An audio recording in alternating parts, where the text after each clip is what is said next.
नमस्कार। Asian plus के हलचल दिन भर में आप सबका स्वागत है। मैं हूं शिव कुमार तिवारी। प्रस्तुत है आज की प्रमुख हलचल। देव उत्थान एकादशी के साथ विवाह शादियों का सीजन होगा शुरू। कोरोना प्रकोप को देखते हुए प्रशासन ने किए पुख्ता इंतजामात। चूरू के मंडेलिया हाउस में राजस्थान के सामाजिक न्याय एवं अधिकारिता मंत्री मास्टर भंवरलाल मेघवाल को दी गई श्रद्धांजलि। पंचायत समिति सदस्य और जिला परिषद सदस्य चुनाव के दूसरे चरण के चुनाव को लेकर चल रहा है जोरदार चुनाव प्रचार। राजेंद्र सिंह राठौड़ ने कहा, राज्य सरकार पूरी तरह से विफल। कल 25 नवंबर गुरुवार को देव उत्थान एकादशी के साथ विवाह शादियों का सीजन शुरू हो रहा है, जो मात्र 15 दिन तक ही चलेगा। कोरोना संक्रमण काल के दौरान बहुत सी शादियां स्थगित हो गई थी, अब ये शादियां होगी। इस दौरान हजारों शादियां होगी, जिनको लेकर बाजार में रौनक है, लेकिन प्रशासन इसको लेकर सख्त हो गया है। कोरोना काल को देखते हुए राज्य सरकार ने सख्त नियम बनाए हैं। इस समय होने वाले आयोजनों में 100 लोगों से अधिक की अनुमति नहीं दी जा रही है। साथ ही सैनिटाइजर की व्यवस्था, मास्क अनिवार्य और सामाजिक दूरी के नियम लागू किए गए हैं। इस समय होने वाली शादियों के वीडियो बनाना भी अनिवार्य है, जो प्रशासन के मांगने पर आयोजक द्वारा उपलब्ध करवाए जाने जरूरी है।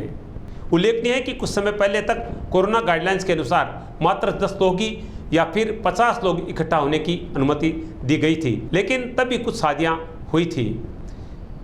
भारत जैसे देश में जहां शादी विवाह के भव्य आयोजन होते हैं और सामान्यतः 500 से ज़्यादा लोग इकट्ठा होते हैं, वहाँ लोगों द्वारा गाइडलाइंस का पालन करना मुश्किल नज़र आ रहा है। कोरोना काल का संक्रमण जारी है, इसलिए सभी को बहुत ध्यान रखने की आवश्यकता है। उप नेता प्रतिपक्ष राजेंद्र सिंह राठौड़ ने पंचायत समिति सदस्य और जिला परिषद सदस्य चुनाव के दूसरे चरण में प्रचार के दौरान कहा कि राज्य में जब भी कांग्रेस आती है, विकास का पहिया रुक जाता है। खारिया, रामपुरा, जसरासर, दूधवा मीठा, रामदेवरा, जासासर, धीरासर, नाकरासर, धोदलिया, ढाडरिया, बेनी रोहतान, ढाडरिया, चाणान व बालरासर, अथुड़ा आदि के गांव में वो बोल रहे थे। प्रचार के दौरान पूर्व जिला प्रमुख हरलाल सारण, पूर्व सभापति विजय कुमार शर्मा, पूर्व जिलाध्यक्ष बसंत शर्मा, भाजयुमो के जिलाध्यक्ष अभिषेक चोटिया सहित अनेक लोगों ने प्रचार में भाग लिया। अब मैं अपने थारो हिसाब दो इधर सरासर में कह रहे, एक बार तो आप विधायक ही बढ़िया कांग्रेस और आज प्रधान कांग्रेस को, प्रमुख कांग्रेस को भी टाइम कौन सी गंगा भाई बता सो। मैं तो आपका सुख दुख का साथी रहा, और कोई भी आदमी जो है तो कोशिश करिए काम तो नहीं हो उसके सारा। मैं यही वास्ते कह रही हूँ, तो बात भी कर रहे हैं, काम भी कर रहे हैं, कोई भी हुआ बात उनका। सरकार किसान और गरीब की कहने वाली सरकार 2 साल का मैं किसान को कर्ज माफ करने की बात कर दी होगी 10 दिन में करा, और गरीब को जितनी सारी स्कीम इससे बंद कर दी। ढाणी में आप वो बंद कर दियो, बीपीएल कोई आदमी आप खाते सुबसिडी तो वो बंद कर दियो, 3 लाख को जो कोई गरीब को इलाज होता ना फ्री, वो बंद कर दियो। गहलोत की सरकार ही, मैं पड़ोस हूँ तारानगर हूँ, एमएलए को चुनाव लड़के एमएलए बढ़ गयो। अच्छा, कोई न कोई कारण हूँ, हरलाल जी हार गया। 5 साल में कांग्रेस की हुकूमत में एक काम हो तो बता दूं। और अब जितनी सरकार आप पैदा करिए, भी सरकार की उम्र 5 साल है, आखिरी साल आप कहते हैं चुनावी साल है, और 4 साल तो सरकार का है, आधी उम्र सरकार की पूरी हुई। 2 साल सरकार का 13 दिसंबर में पूरा हो रहा है।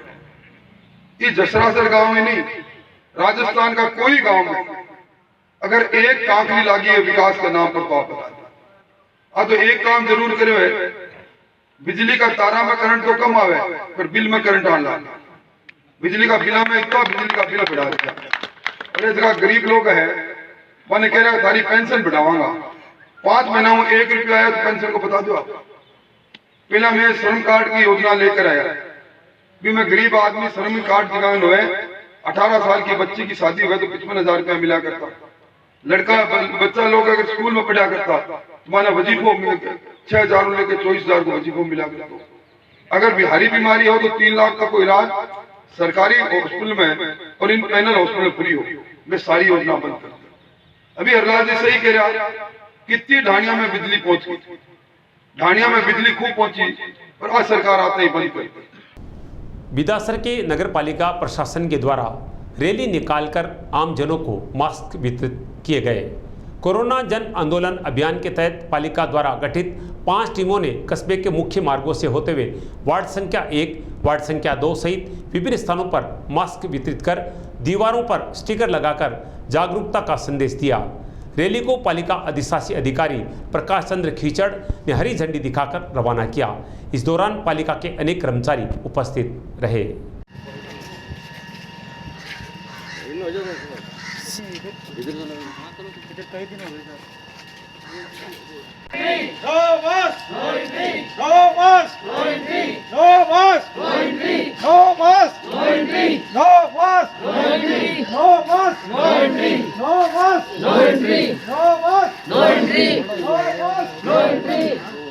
तो टोकेंगे कोरोना को रोकेंगे, मास्क नहीं तो टोकेंगे कोरोना को रोकेंगे। No mask no entry, no mask no entry, no mask no entry, no mask no entry.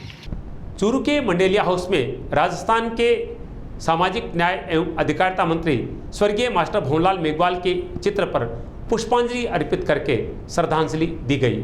कार्यक्रम के दौरान कांग्रेस नेता रफीक मंडियालिया ने कहा कि मास्टर जी का व्यक्तित्व बहुत प्रभावशाली था, वे कांग्रेस के बड़े स्तंभ थे। इस अवसर पर चूरू कांग्रेस के अनेक पदाधिकारी मौजूद रहे।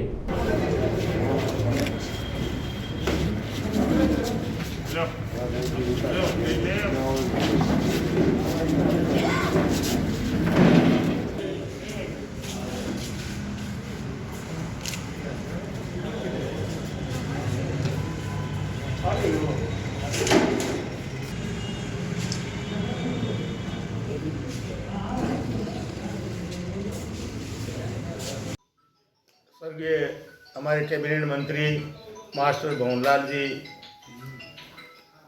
का जो निधन हुआ, उसके उपलक्ष्य में हमने आज श्रद्धांजलि सभा रखी और भगवान उनकी आत्मा को शांति दे। चूरू नगर परिषद सभापति पायल सैनी के 31वें जन्म दिवस के अवसर पर जिला पर्यावरण सुधार समिति की ओर से पुराने बस स्टैंड के सामने संचालित इंदिरा रसोई के केक काटा गया व लोगों को भोजन करवाया गया। सभापति पायल सैनी ने कार्यक्रम की सराहना करते हुए कहा कि राज्य सरकार की ओर से चलाई जा रही इंदिरा रसोई योजना से जरूरतमंद लोगों को लाभ मिल रहा है। कार्यक्रम में समिति के सचिव राजेश अग्रवाल, चाइल्ड लाइन के जिला समन्वयक कपिल भाटी, संस्था निदेशक किशन शर्मा, गुड्डी देवी, रुकैया बानो, कणिदान सेन, कनी सिंह, रौनक सैनी, अनिल मीणा आदि मौजूद रहे। आज चूरू शहर की प्रथम महिला सभापति मैडम पायल सैनी के जन्म दिवस पर पुराने बस स्टैंड के सामने जो इंदिरा रसोई संचालित है जिला पर्यावरण सुधार समिति के द्वारा, उसमें उनका जन्म दिवस समारोह पूर्वक मनाया गया। सभापति मैडम ने सभी आगंतुकों को अपने हाथ से भोजन करवाया। इस अवसर पर विशेष रूप से आगंतुकों के लिए मिठाई की व्यवस्था की गई थी और पर्यावरण सुधार समिति की तरफ से यहाँ पे मैडम सभापति पायल सैनी ने केक काट करके अपना जन्म दिवस गरीबों के बीच मनाया। राजस्थान में चूरू जिले का सुजानगढ़ कस्बा, जहां कला साहित्य और संस्कृति के लिए जाना जाता है, वहीं इस क्षेत्र के एक काम ऐसा भी है जो पीढ़ियों से लोगों के जीवन यापन का साधन बना हुआ है, और वह है बंदेज का कार्य। बंदेज के कार्य की रंगाई व छपाई सुजानगढ़ में ही होती है। उसके बाद बंदेज के चुनरी, राजपूती ड्रेस, सलवार सूट व साफे तैयार होकर राजस्थान के अलावा पूरे भारत के अनेक क्षेत्रों में सप्लाई होते हैं। सुजानगढ़ और आसपास के लगभग 500 छिरपा परिवार इस व्यवसाय में कार्यरत है। वहीं हजारों महिलाएं भी बंदेज बांधने का कार्य करती है। कोरोना काल में दूसरे व्यवसायों की तरह इस व्यवसाय को भी मंदी का सामना करना पड़ रहा है। बंदेज एक प्रकार की कला है जिसमें खत व बूंद की बंदाई के अनुसार डिजाइन की जाती है। इस कला में सूती, शिफॉन, सिल्क, शाटन व मलमल पर कपड़ों पर रंगों के द्वारा डिजाइन छपी जाती है। बंदेज का ज़्यादातर कार्य महिलाएं करती हैं। ये बड़े पैमाने पर निर्यात भी होता है। राजस्थान में सावन में महिलाओं द्वारा पहने जाने वाला लहरिया व चुनरी पहनने की परंपरा है। वही समारोह में पगड़ी पहना शान का प्रतीक माना जाता है। ये साफा है 16 हाथ का बोलते हैं इसको, और ये सुजानगढ़ और लाडनू में ही बनता है, और इसको जोधपुर साफा बोलते हैं, लेकिन बनता ये सुजानगढ़ और लाडनू में ही है। जोधपुर के नाम से मशहूर है। कोरोना काल में हमारे इस व्यापार पे बहुत असर पड़ा है, इसलिए न तो माल आता था न माल जाता था, और न कोई पेमेंट हो रहा था, सब काम रुका हुआ पड़ा था। और सरकार इस पर थोड़ा गौर करे और हमारी थोड़ी सहायता करे, क्योंकि इसमें मध्यम परिवार के भी होते हैं और मजदूर परिवार के भी होते हैं, और इस काम में जो मजदूर लगे हुए होते हैं उनके तो बहुत ही मुश्किल हुई थी, रोजी रोटी की बहुत मुश्किल हुई थी उनकी। सुजानगढ़ क्षेत्र में ये जो बूंदी बंदेज का काम होता है, ये अंतर्राष्ट्रीय स्तर पर ख्याति प्राप्त बिजनेस है, और इनके जो आसपास के 100 किलोमीटर के दायरे में ये एक घरेलू परिवार जो इतने परिवार कम से कम 10,000 परिवारों को रोज़गार उपलब्ध करवा रहे हैं। और कोरोना संकट के चलते और बाहर से ये जो माल तैयार नहीं होने की वजह से, कच्चा माल की उपलब्धता नहीं होने की वजह से आज माल तैयार नहीं हो रहा है, जिसका प्रभाव जो कम से कम 10,000 परिवारों के ऊपर इसका आर्थिक नुकसान हुआ है उनको। और हम चाहते हैं कि आने वाले समय में ये जो अपनी पहचान बनाए हैं वो पहचान कायम रहे। सरकार से हम मांग करते हैं कि जो आर्थिक रूप से जो परिवार टूटे हैं, आर्थिक जो उपलब्धता इसमें सरकार कराए, तो ये इस बिज़नेस को आगे और बढ़ाने में हमें और स्थायी जो पुरानी पहचान है उसको कायम रख सकें। राष्ट्रपति और राज्यपाल द्वारा सम्मानित जाने माने शिक्षाविद व ओसवाल स्कूल के पूर्व प्रधानाध्यापक रुक्मानंद जी रेणवा का आज स्वर्गवास हो गया। रेणवा जी खंडल विप्र समिति के पूर्व अध्यक्ष एवं शिवालय मंदिर ठड़ा के संरक्षक होने के साथ साथ अनेक संस्थाओं से जुड़े थे। उनका सुजानगढ़ की शिक्षा के स्तर को ऊंचा उठाने में महत्वपूर्ण योगदान रहा। रेणवा जी के समय सुजानगढ़ की ओसवाल स्कूल की गुणवत्ता के चर्चे दूर दूर हुआ करते थे। रुक्मानंद रेणवा को समय समय पर अनेक संस्थाओं व सरकार ने सम्मानित भी किया। फलोदी के विधायक पब्बाराम के पुत्र युद्धवीर सिंह ढाका, विधायक के बड़े भाई बीरबल राम ढाका एवं विधायक की धर्मपत्नी आगरा देवी ने सालासर पहुंचकर बालाजी महाराज की पूजा अर्चना कर दर्शन किए, प्रदेश की खुशहाली की कामना भी की।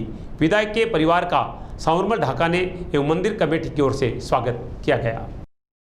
यह था आज का SN+ का हलचल दिन भर।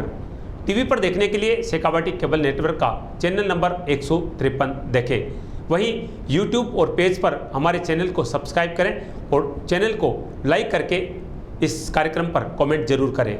नमस्कार।